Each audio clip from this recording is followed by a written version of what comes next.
આમ્રપાલી પાસે ગમખ્વાર અકસ્માતની ઘટનામાં નશામાં ધૂત કાર ચાલક રક્ષિતને આજે ઘટનાનું રિકન્સ્ટ્રક્શન કરવા માટે ઘટના સ્થળે લાવવામાં આવ્યો. અહીંયા વળાંક છે ઘટનાનો, અહીંયા વળાંક છે અનેક સવાલો. સવારે રક્ષિતની તબિયત લથડી તો તેને એસએસજી હોસ્પિટલ લઈ જવામાં આવ્યો. ત્યાં તે પ્રોપર ચાલતો નજરે પડ્યો, પરંતુ હાલ અત્યારે જ્યારે અહીંયા લાવવામાં આવ્યો આમ્રપાલી પાસે, ત્યારે તે લથડાતું ચાલતો જોવા મળ્યો છે.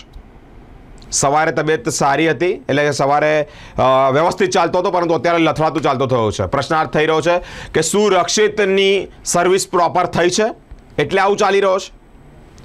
મિત્રો, આ અંતર્ગત ડીસીપી ઝોન 4ના પન્નાબેન મોમાએ માહિતી આપી છે. ગઈકાલે નામદાર કોર્ટમાં રજૂ કરવામાં આવેલા હતા આરોપીને, જે અંતર્ગત દિન 1ના રિમાન્ડ મળેલા છે અને રિમાન્ડ અંતર્ગત અમે રિમાન્ડના મુદ્દા મુજબ આજે તપાસ કરી રહ્યા છીએ.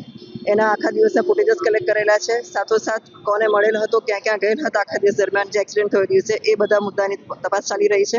અને અમે લોકોએ બીએનએસ કલમ 105 મુજબ ગુનો દાખલ કરેલો છે. આગળની કાર્યવાહી ચાલે છે. સવારે ચાલતો તો ઓળે ચલાવતો નથી, કઈ નાટક કરી એવું કેવું લાગે છે? અમે એને સમયાંતરે એની જરૂર પડે ત્યારે મેડિકલ ટેસ્ટ કરાવીએ છીએ. સવારે દુખાવો થતો છાતીમાં? અમે જે કાયદા મુજબ જે એની મેડિકલમાં રજૂ કરવો પડે છે ત્યારે અમે મેડિકલ ટેસ્ટ કરાવીએ છીએ. આજે કોર્ટમાં રજૂ કરાવશે કે ફર્ધર રિમાન્ડ મંગાવશે?